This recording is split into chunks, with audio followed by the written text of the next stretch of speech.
बल्कि 100 गुना फल लाए। वेरी वेलकम पास्टर जी।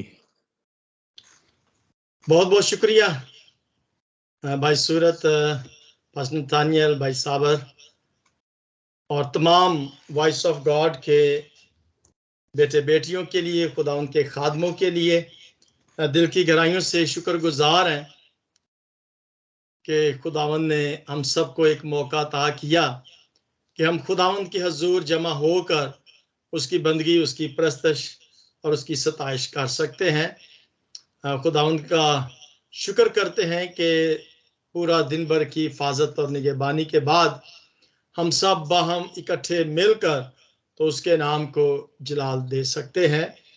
मेरी तरफ से और मेरे घराने की तरफ से आप सब की खिदमत में सलाम और अदाब पेश करते हैं और खुदावंद का शुक्र करते हैं। हम खुदावंद के जिंदा पाक कलाम में से पढ़ेंगे आज मिसाल की किताब और उसका 13 बाब से हम 15, 16, 17 आयत तक पढ़ेंगे। मिसाल की किताब उसका 3 बाब और 13वीं आयत से हम पढ़ेंगे। हमने पहली आयत से लेके तो 12 आयत तक 2 हिस्सों में इसका मुतालिया किया था, उम्र की दराजी के बारे में। और आज हम आगे बढ़ेंगे। खुदावंद के जिंदा पाक कलाम में यूं लिखा है, मुबारक है वो आदमी जो हिकमत को पाता है और जो फहम हासिल करता है, क्योंकि उसका असूल चांदी के असूल से और उसका नफा कुंदन से बेहतर है।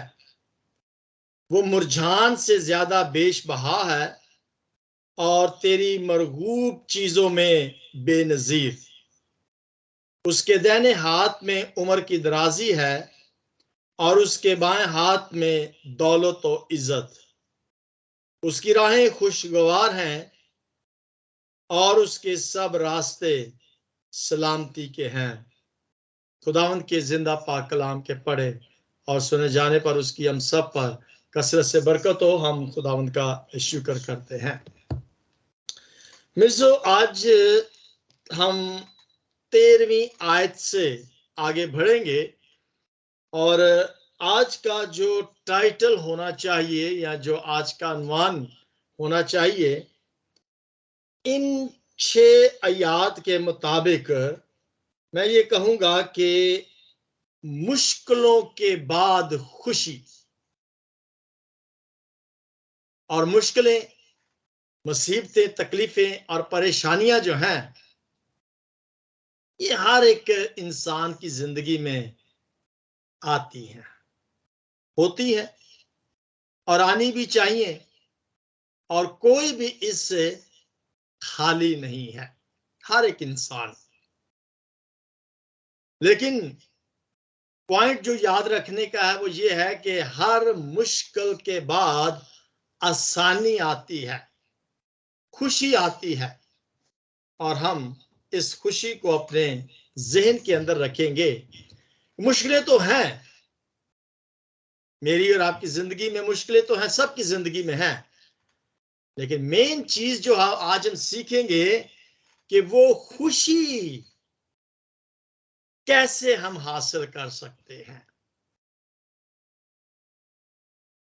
मैंने एक मैसेंजर पर या स्टोरी पर एक कोटेशन लगाई थी, वो हमारे इस पम्फलेट पर भी मैंने उसको दरमियान में, भाई साबर के मेरी तस्वीर के दरमियान में ये पोस्ट जो है लगी हुई है, और यहाँ पे लिखा हुआ है कि नथिंग इज परमानेंट, कि कोई भी चीज जो है वो परमानेंट या हमेशा के लिए नहीं है।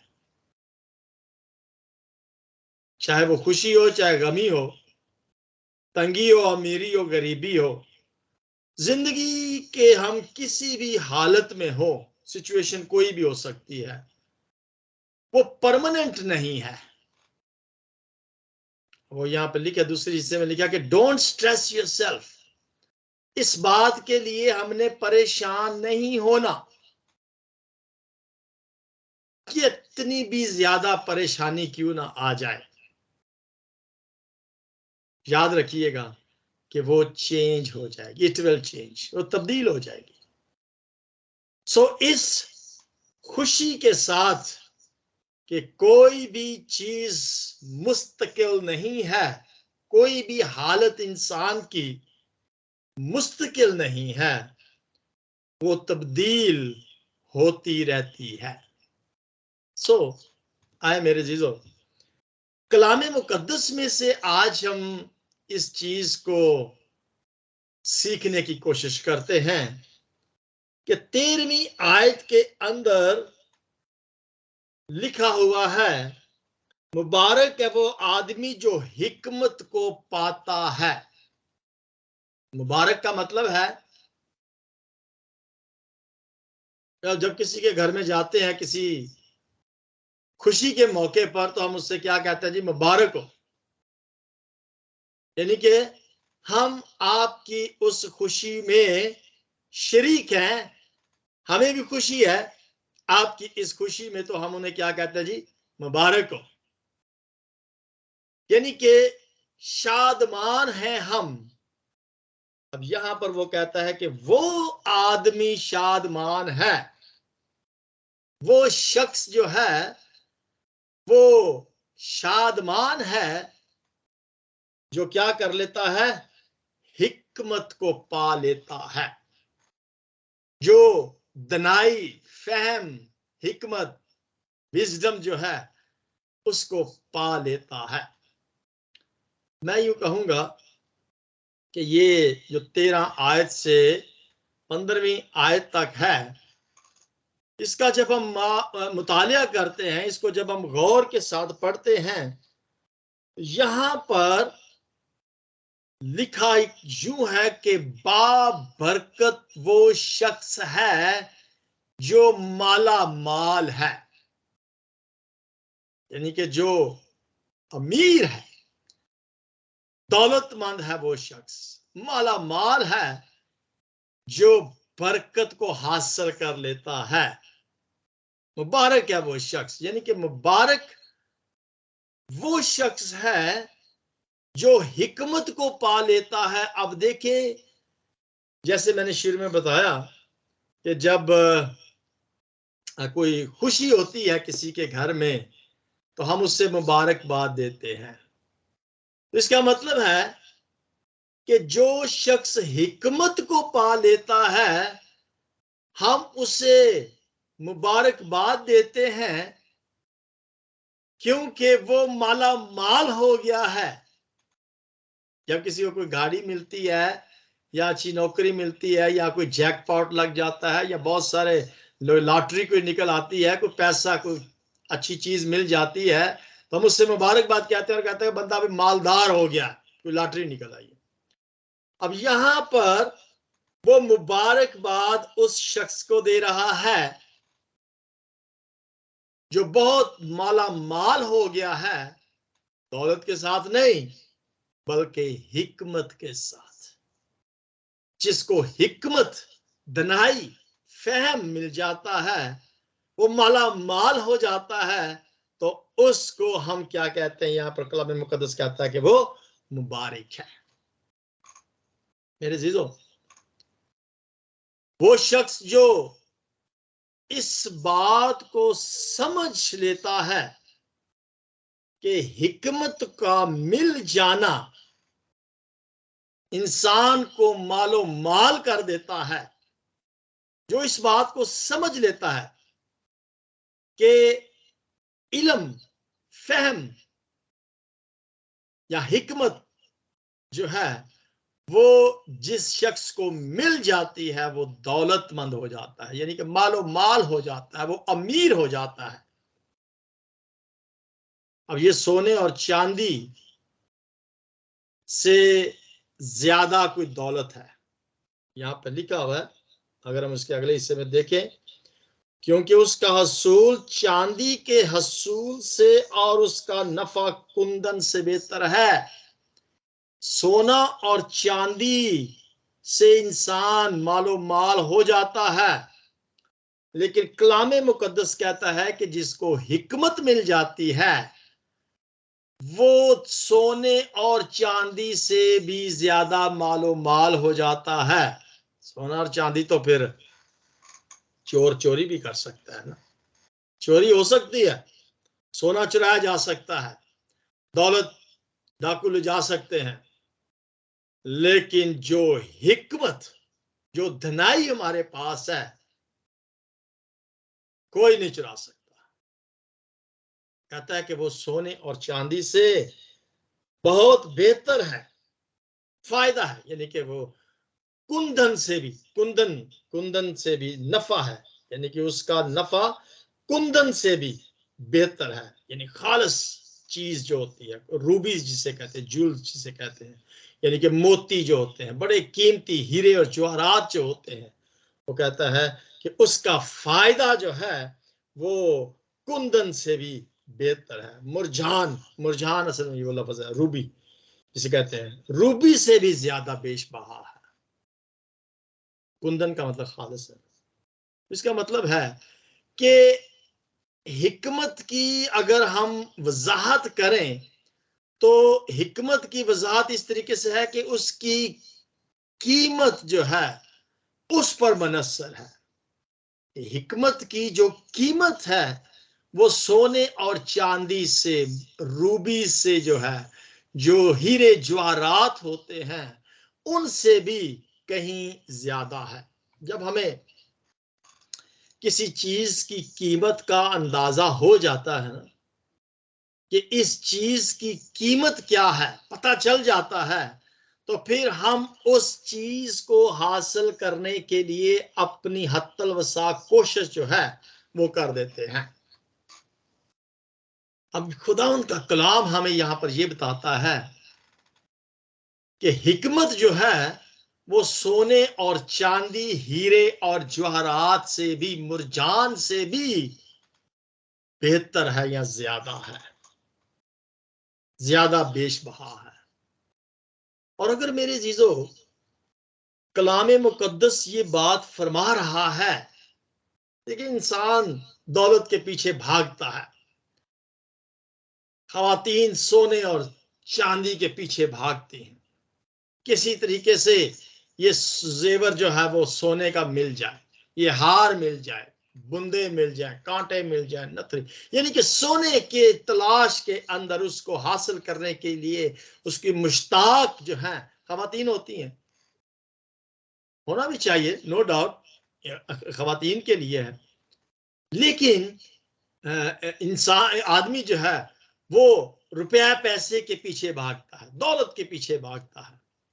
लेकिन आज अगर हमें कलाम मुकद्दस ये फरमाता है कि ये सोना चांदी, रुपया पैसा, धन दौलत जो है ये उस हिकमत के आगे कुछ नहीं है।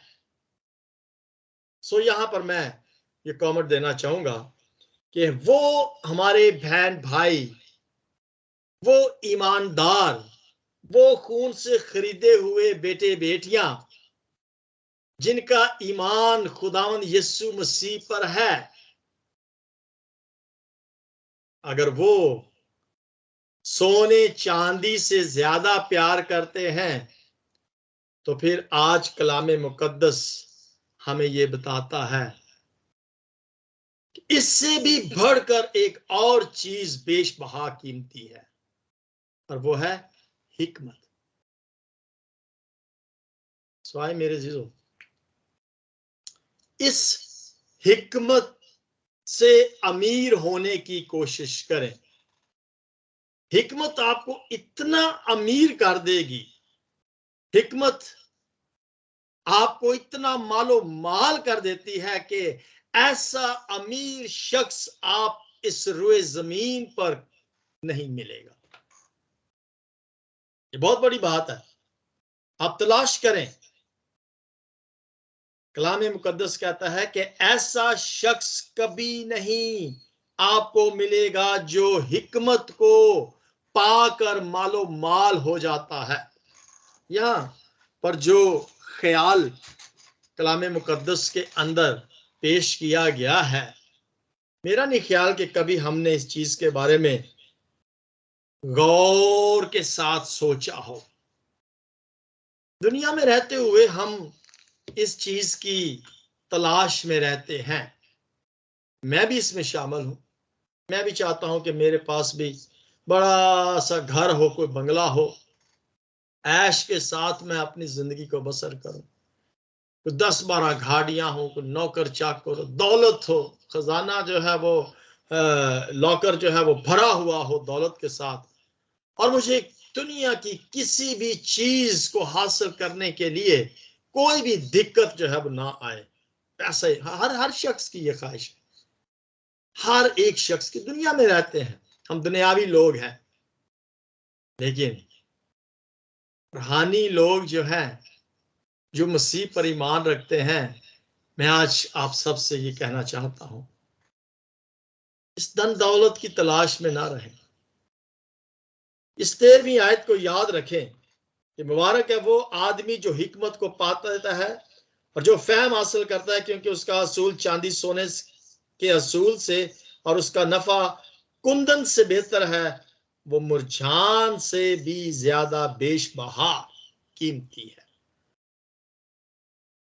कलाम मुकद्दस का ये कानून है, कलाम मुकद्दस का ये कानून है कि कनायत के साथ तकवा बहुत बड़ा फायदेमंद है। इसके लिए एक हवाला है, मैं इस बात को कलाम मुकद्दस में से आपके साथ शेयर करूंगा। ये पहला तिमोथियस उसका 6वां बाब और उसकी 6ठी आयत को हम देखते हैं। हाँ, पहला तिमोथियस उसका 6वां बाब और उसकी 6ठी आयत में लिखा है, हाँ, दयानतदारी कनायत के साथ बड़े नफे का जरिया है। कनायत का मतलब क्या है? दयानतदारी की कनायत। कनायत का मतलब है कि जो कुछ हमारे पास है हमने उस पर शुक्र करना है, उस पर कनायत करनी है, आमीन कहना है कि खुदावन तेरा शुक्र है जो कुछ तूने हमें दिया हुआ है। यानी कि कीमत के सही तरीके कार को तैयार हमने अपनी जिंदगी में करना है।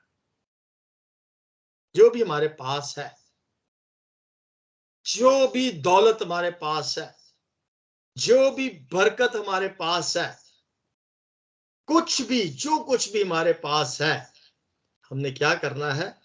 उस पर बड़ी ध्यानदारी के साथ क्या करना है? शुक्र करना है। और लिखा कि वो ही नफे का जरिया है, उससे ही फायदा है। आपने देखा होगा कि बाज लोग,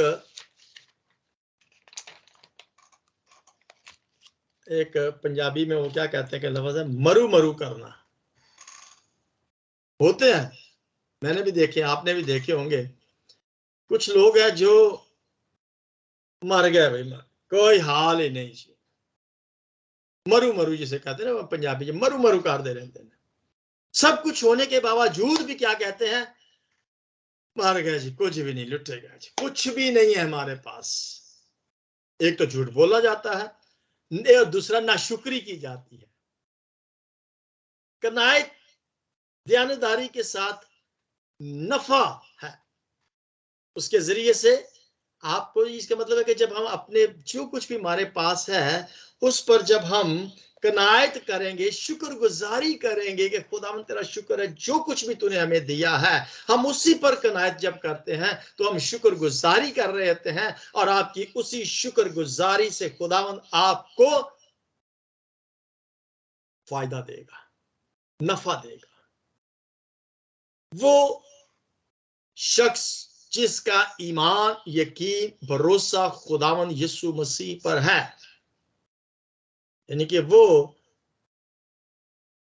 सच्ची अमीरी को तलाश करने की कोशिश करेगा। हकीकी अमीरी जो है उसको तलाश करने की कोशिश करेगा।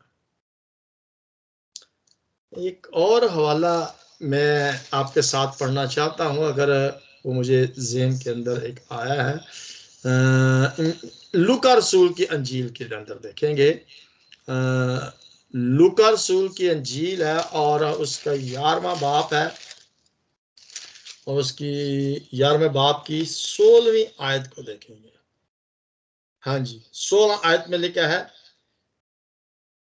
बाज और लोग आजमाइश के लिए उससे एक आसमानी लूका रसूल की इंजील का 11 बाब है या 16 बाब है, थोड़ा सा गड़बड़ है, लेकिन मैं इसको कोशिश करता हूं कि अगर मुझे सही मिल जाए। हाँ जी, ये है 16 बाब और उसकी 11 आयत है। बस जब तुम नारास्त दौलत में ध्यानदार ना ठहरे तो हकीकी दौलत कौन तुम्हारे सुपुर्द करेगा।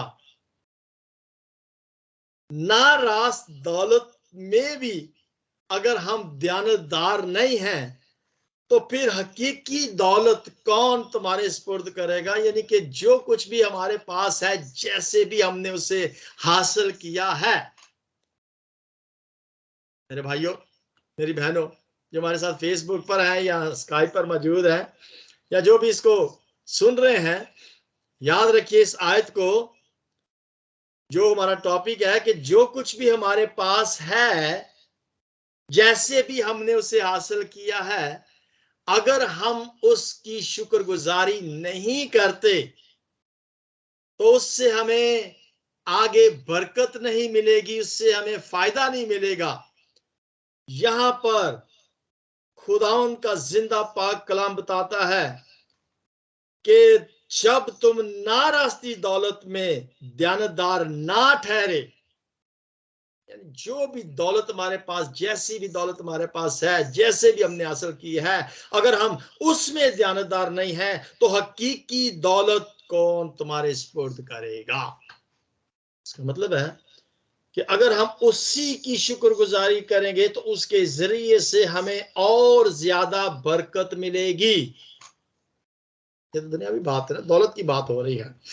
इसका मतलब है कि अगर हम जितनी भी हिकमत, जितनी भी दनाई, जितना भी फहम, जितना भी इल्म खुदावन ने हमें अता किया है, हमने उसका शुक्रगुजार होना है।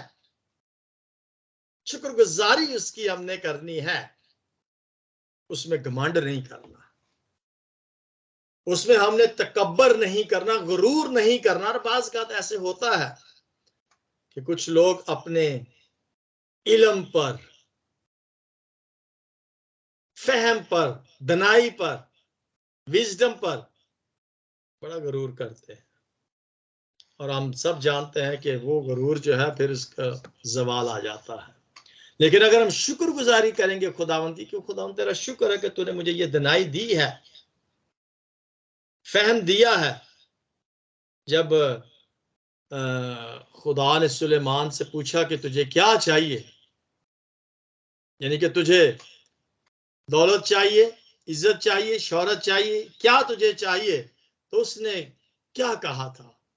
कहा जी मुझे सिर्फ फहम चाहिए, दनाई चाहिए। खुदा ने सुलेमान को दनाई दी, और ना सिर्फ दनाई दी बल्कि दौलत भी दी, इज्जत भी दी, शोहरत भी दी, क्योंकि ये खुदा का पसंदीदा शख्स था। मेरे जीजो, कलाम मुकद्दस को बड़े गौर के साथ पढ़ा करें, कलाम मुकद्दस पर बड़े गौर के साथ समझा करें कि जब हम कलाम मुकद्दस के मुताबिक इस जमीन पर अपनी जिंदगी को बसर करते हैं तो फिर खुदावंद हमें माला माल करता है। हमारा जो टाइटल है, मुश्किलों के बाद खुशियां तब आती हैं जब हमारे पास जो कुछ भी है उस पर जब हम शुक्रगुजारी करते हैं, उस पर जब हम खुदावंद के धन्यवाद होते हैं, तो फिर खुदावंद हमें और ज्यादा हिकमत से माला माल करेगा, वो और ज्यादा फहम और इल्म और दनाई हमें अता करेगा। खुदा चाहता है कि उसके बेटे और बेटियां उस फहम के साथ, उस दनाई के साथ इस जमीन पर जिंदगी गुजारने का तरीका सीखे। तो हम तो हर रोज खुदा के पाक कलाम को पढ़ते सुनते हैं, सिर्फ और सिर्फ इसलिए कि हम इस कलाम के मुताबिक इस जमीन पर जिंदगी को बसर करके खुद भी और दूसरों को भी ये बता सके कि जमीन पर खुदा के लोगों का जिंदगी बसर करने का जो तरीका है वो सिर्फ और सिर्फ इस कलाम मुकद्दस में पाया जाता है। कोई भी काम है उसको करने के लिए सीखने की जरूरत होती है, यानी कि किसी काम को सीखने के लिए यूं मैं कहूंगा कि उसमें कोई उम्र की हद नहीं है। किसी भी काम को करने के लिए अब अगर हम इस कलाम मुकद्दस को पढ़ते हैं, सुनते हैं, सीखते हैं, तो अगर हम ये कहें इतनी उम्र हो गई है हुण ते बस पैसों का ध्यान जाता, बिजनेस है, कम कम कम, कौन कलाम नू पढ़े, कौन कलाम नू समझे। मेरे जीजो, इसमें उम्र की कोई कैद नहीं है। किसी भी अच्छे काम को सीखने के लिए हमें उम्र का ख्याल नहीं रखना, बल्कि हमें उस काम को करने के लिए तैयार होना चाहिए, किसी भी उम्र में हम सीखने के लिए। तो मैं ये चाहूंगा कि हम कलाम मुकद्दस को सीखने के लिए उम्र का ख्याल ना रखते हुए कोशिश करें कि हम कलाम मुकद्दस को पढ़ें और उसको सुने। इसलिए खुदा का बंदा दाऊद कहता है एक जगह पर कि हमको हमारे दिन गिनना सिखा, ऐसा कि हम दना दिल हासिल करें। ये ज़बूर 90 और उसकी 12 आयत में लिखा है, हमको अपने दिन गिनना सिखा। दिन गिनना सिखा से मतलब है कि हम इंसान क्या है कि हम उम्र में जब बढ़ते जाते हैं तो फिर एक वक्त ऐसा आता है कि जब हम इस जहाने फानी से कूच कर जाते हैं, रहलत फरमा जाते हैं। लिहाजा उस रहलियत की तरफ बढ़ते हुए, चलते हुए, जानते हुए हमने क्या करना है कि खुदा से दुआ करने के, खुदावन तू हमें दना दिल दे दे, इल्म दे दे, फहम दे दे, हिकमत दे दे, दनाई दे दे, दना दिल दे दे, समझ जो है वो अता कर दे। सो खुदा का बंदा दाऊद तो ये कहता है कि हमें किसी काम को सीखने के लिए उम्र की हद जो है उसकी परवाह नहीं करनी चाहिए। जितनी भी उम्र हो गई है, हम खुदा के कलाम को सीखें, इल्म और दनाई और हिकमत को हासिल करें। सोना चांदी चला जाएगा, गम में हम डूब जाएंगे, चोरी हो जाएगी, डाकू ले जाएंगे, परेशान हो जाएंगे, मुश्किलें, परेशानियां, तकलीफें और उस गम के साथ और बहुत सारी बीमारियां लाक हो जाती हैं। सो स्ट्रेस को ना आने दें। Don't stress yourself too much. परेशान होने की जरूरत नहीं है भाई। सूरत मुश्किलें हैं, टेंशनें हैं, परेशानियां हैं, डोंट वरी, ये परमानेंट नहीं रहेंगी। कितनी भी बुरी हालत हमारी जिंदगी के अंदर क्यों ना हो जाए, परवाह नहीं करनी। सिर्फ और सिर्फ इस बात पर यकीन रखना है, अच्छे दिन भी आएंगे, खुशी के दिन जो हैं वो भी आएंगे। लिहाजा उन खुशी के दिनों को हासिल करने के लिए ज्यादा से ज्यादा कलाम मुकद्दस पर तवज्जो करें, इस पर ध्यान दें। हमको अपने दिन गिनना सिखा, ऐसा कि हम दना दिल हासिल करें। यानी हिकमत को हासिल करने के लिए उम्र के वक्त की किसी भी शख्स की कोई भी कैद नहीं है, कोई, यानी कि इसमें हद जो है वो मुकर्रर नहीं है। यानी कि कीमती चीज को हासिल करने के लिए उम्र की तब्दीली जरूरी नहीं है। ये बड़ी कीमती चीज है, ये खजाना है, हिकमत है। इसमें उम्र की जो है ना वो परवाह नहीं करनी। हिकमत के साथ कोई शख्स जो है वो पैदा नहीं होता। कोई भी शख्स जो है, अगर वो कहे कि जी, वो कुछ लोग होते हैं कि जो बॉर्न इंटेलिजेंट होते हैं, खुदा उन्हें ज़हनी तौर पर वो बहुत ज्यादा होशियार होते हैं। देखते हैं इस दुनिया के अंदर छोटे छोटे लोग हैं, छोटे यानी कम उम्रों के बच्चे हैं, और वो बड़ा इल्म जानते हैं, लेकिन वो पैदाइशी तौर पर ये कोई खास लोग होते हैं, खुशकिस्मत लोग होते हैं जिनको खुदा ये सलाहियत देता है। लेकिन 90% लोग क्या हैं बल्कि मैं कहूँगा कि 99% लोग जो पैदा होते हैं वो बहुत सारे इल्म हासिल करके नहीं पैदा होते, इल्म को सीखना पड़ता है, उस दनाई को, फहम को हासिल करना पड़ता है। अगर मैं कहूँ कि मैं स्कूल ना जाऊं और मैं पीएचडी अपने आगे आगे डॉक्टर लगा लूं, तो ऐसा नहीं हो सकता, सीखना पड़ता है। सो अगर हम इस कलाम मुकद्दस को पढ़ते हैं, उसे सीखने की कोशिश करते हैं, तो फिर मैं ये कहूंगा कि कुछ लोग जो जैसे बॉर्न होते हैं उनको तो खुदा की तरफ से ये तोहफा मिल जाता है, लेकिन हमें उम्र की कैद को परवाह ना करते हुए कलाम मुकद्दस को पढ़ने की जरूरत है, सीखने की जरूरत है, ताकि हम क्या कर सकें, उस हिकमत को, उस दनाई को हासिल कर सके, माला माल हो सके, और खुदा कहे कि मुबारक है वो शख्स जो हिकमत पा लेता है। सो मेरे जीजों, इस खुशी को हासिल करने के लिए, इस अमीरी को हासिल करने के लिए, इस दौलत को हासिल करने के लिए हमें सीखने की जरूरत है। जैसे मैंने शुरू में बताया कि कुछ लोग जो कुछ उनके पास है वो उस पर खुश नहीं होते, जिसे कहते हैं ना कि शिकायत पर शिकायत ही करते रहते हैं, खुदा से हमेशा गिलाजारी करते रहते हैं, खुदा तूने मेरे साथ ये कर दिया, ये कर, शिकायत करते रहते हैं, यहाँ हर वक्त रोते रहते हैं, मरु मरु करते रहना, नाखुशी का इजहार करना। खुदा को ऐसे लोग पसंद नहीं है। इसका मतलब है कि वो हिकमत की तलाश नहीं कर रहे, बल्कि वो सिर्फ और सिर्फ खुदा से शिकायत कर रहे हैं। तो शिकायत नहीं करनी हमने, जो कुछ है उस पर कनायत करके शुक्रगुजारी करना है, और हिकमत की तलाश करने के लिए हमें कलाम मुकद्दस को पढ़ने की जरूरत है। और जो कलाम मुकद्दस में से हिकमत हासिल कर लेता है, उसकी हिकमत जो है वो इतनी मालो माल है कि वो सोने चांदी से भी बेशबहा, मुरझान से भी बेशबहा कीमती है।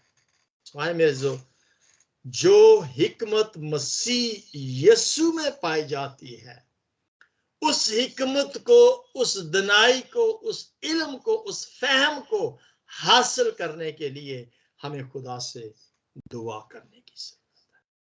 सो हम दुआ करें कि खुदा हम सबको वो हिकमत, वो दनाई, वो इल्म, वो फहम अता करे, ताकि हम मालो माल हो जाएं, और ऐसे माल से फिर हमारे जिंदगी के अंदर खुशियां ही खुशियां आए।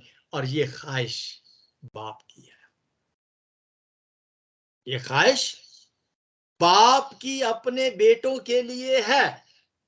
खुदा ये चाहता है कि उसके बेटे और बेटियां मालदार हों, हिकमत और दनाई और इल्म और फहम से वो माला माल हो। और अगर मेरे जीजो ये ख्वाहिश बाप की है, तो फिर मेरी भी तो ख्वाहिश बनती है। हम जो उसके बेटे और बेटियां हैं, तो फिर ये हमारी ख्वाहिश नहीं, बल्कि मैं ऐसे कहूंगा कि ये हमारी जिम्मेदारी के अंदर आ जाता है। बाप की ख्वाहिश है कि हम माला माल हो, और मेरी और आपकी जिम्मेदारी है कि हम बाप की मर्जी को पूरा कर सके। यानी बाप की ख्वाहिश है और हमारी जिम्मेदारी है एज अ बेटे और बेटियां होते हुए कि हम अपने बाप की इस ख्वाहिश को बड़ी जिम्मेदारी के साथ क्या कर सके, पूरा कर सके। तो इसके लिए सिर्फ और सिर्फ यही है कि कलाम मुकद्दस को पढ़ने, सुनने, सीखने की जरूरत है, ताकि हम माला माल होकर बाप की खुशी को पूरा कर सके। आखिरी वाला हम देखते हैं दूसरा पत्रस, उसका पहला बाब और उसकी तीसरी आयत में लिखा है, क्योंकि उसकी अलाही कुदरत ने वो सब चीजें जो जिंदगी और दयानतदारी से मुतल्लक हैं, हमें उसकी पहचान के वसीला से अनायत की, जिसने हमको अपने खास जलाल और नेकी के जरिए से बुलाया है। उसने हमें अपने जलाल के लिए बुलाया है। उसने हमें जमीन पर जिंदा रखा है कि हम उसके जलाल को जाहिर करें। और हम उसकी नेकी के जरिए से, जो खुदा ने अपने बेटे के वसीला से हमारे साथ भलाई की है, उसके जरिए से हम उसके जलाल को जाहिर करें। इसलिए उसने हमको बुलाया है कि वो सब चीजें जो जिंदगी के अंदर उसने हमें अता की हैं, सोचिएगा क्या क्या चीजें उसने हमें अता की, बल्कि एक ही चीज को सोच लें, जिंदगी को देख। क्या इस जिंदगी को हम अपने रुपए पैसे या धन दौलत से हासिल कर सकते हैं? नहीं। जितनी मर्जी दौलत हो, जिंदगी खुदा के हाथ में सिर्फ वही देता है, हम उससे खरीद नहीं सकते। तो अब जिंदगी उसने हमें अता की है, और इस जिंदगी को देने के साथ उसने बहुत सारी बरकतें भी उसने हमें अता की हैं। और वो कहता है कि जो कुछ भी, जो चीजें उसने हमें जिंदगी में अता की हैं, उनको क्या करें? बड़ी दयानतदारी, ईमानदारी के साथ क्या करें? इस जमीन पर खुदा की शुक्रगुजारी करें। सो आए मेरे जीजों, यह आयत हमें एक जिम्मेदारी के बारे में बताती है कि बड़ी जिम्मेदारी के साथ हमने इस जमीन पर अपनी जिंदगी को बसर करना है। खुदा ने अपनी जिम्मेदारी को अपने बेटे यीशु के वसीला से कुर्बान करने से हमें जिंदगी दे दी है। अब ये मेरी और आपकी ख्वाहिश है कि हम बाप की मर्जी को पूरा करें बड़ी जिम्मेदारी के साथ। यानी कि बाप की कभी भी ये ख्वाहिश नहीं कि मेरे बेटे बेटियां कुछ ना करें, कोई जिम्मेदारी को पूरा ना करें। मेरी और आपकी जिम्मेदारी है कि हम बाप की ख्वाहिश को पूरा करें। सो मेरे जो वक्त तो ऊपर हो गया है, लेकिन हमने सिर्फ और सिर्फ 13, 14 और 15 आयत जो है, मेरा ख्याल है कि 16 आयत भी हो गया कि और तेरी मरगूब चीजों में बेनजीर, और उसके दाहिने हाथ में उम्र की दराजी है, और उसके बाएं हाथ में दौलत और इज्जत भी है। सो दौलत भी हमें मिल जाएगी उस हिकमत के जरिए से, इज्जत भी हमें मिल जाएगी, और उम्र की दराजी जो है, जो हमने पहले 2 हिस्सों में सीखा है, वो भी हमें मिल जाएगी। और हमने 16 आयत जो है वो कवर कर ली है, और उसकी राहें खुशगवार हैं, और उसके सब रास्ते सलामती। खुदा चाहता है कि हम सलामती के साथ इस जमीन पर अपनी जिंदगी को बसर करें, और अगर हम इस राह को अख्तियार कर लेंगे तो फिर खुशगवार जिंदगी होगी, फिर खुशियां ही खुशियां हमारी जिंदगी में होगी। मुश्किलें हैं, घबराने की जरूरत नहीं है, खुशियां आ सकती हैं अगर हम उस हिकमत को हासिल करने के लिए अपनी अपनी जिम्मेदारी को निभाएंगे। तो फिर हमारी जिंदगी के अंदर खुशगवार राहें, ऐसी राहें जिसमें खुशियां ही खुशियां होंगी। सो मेरे जो खुदा आप सबको बरकत अता करे। ओवर टू भाई साबर, गॉड ब्लेस यू। आमीन। खुदा उनका शुक्र करते हैं आज के बाबरकत कलाम के लिए, जो हिकमत का कलाम था, और हम सब ने बड़ी बरकत पाई है। और आज सीखा है कि जिंदगी में हमने कभी भी घबराना नहीं है, क्योंकि जो चीजें हैं वो मुस्तकिल नहीं है। अगर मुसीबतें हैं तो वो जरूर जाती रहेंगी, हमारा ईमान है। और आज खुदा के खादम ने हम सबको यही सिखाया है कि शर्त है कि हम अपने बाप के वफादार रहें, खुदावन के ज़रूर झुकें, उसको मुबारकें, उसका शुक्र करें, तो बेशक हालात बदलते जाएंगे। और मैं बाई सूरत से दरख्वास्त करता हूँ कि